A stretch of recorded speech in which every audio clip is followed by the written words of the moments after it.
sun'iy intellekt, ya'ni ChatGPTga yozasiz. Elon Musk deylik. Elon Muskdek muvaffaqiyatga erishmoqchiman. Menga Elon Muskni odatlarini tushuntir. U nima qiladi, nima harakatlar qiladi, u ertalab tongini qanaqa boshlaydi, u obedda nima qiladi, u qanaqa kitoblarni o'qiydi, u nima bilan shug'ullanadi, shu o'xshagan narsalarni ayt. U esa sizga o'sha siz havas qiladigan insonni hayotini to'liq tushuntirib beradi. U nechida uyg'onadi, nechida ishga ketadi, nechida nima qiladi, qanaqa tilni o'rganadi, qanaqa kitob o'qiydi, shunga o'xshagan hamma odatini sizga aytib beradi. Keyin esa unga boshqacha tanlaysiz. O'zim uchun yangi hayot boshlamoqchiman, muvaffaqiyatga erishmoqchiman. Men maktabda o'qiyman. Ertalab soat 8 dan 1 gacha vaqtim maktabda ketadi.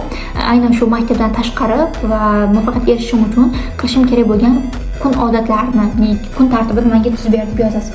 U sizga ishoning, har bir soatgacha, xohlasangiz har bir daqiqasiga, har bir soniyasigacha sizga tuzib beradi. Nima qilishingiz kerakligini, hattoki qanaqa hobbilar kerakligini, hattoki qanaqa maqsadingiz borligini, siz nimaga qiziqishingizgacha u sizga topib beradi va odatlarni ham topib beradi. Hamma muammongizga yechim bera oladi, faqatgina siz unga to'g'ri savol berishni o'rgansangiz kifoya.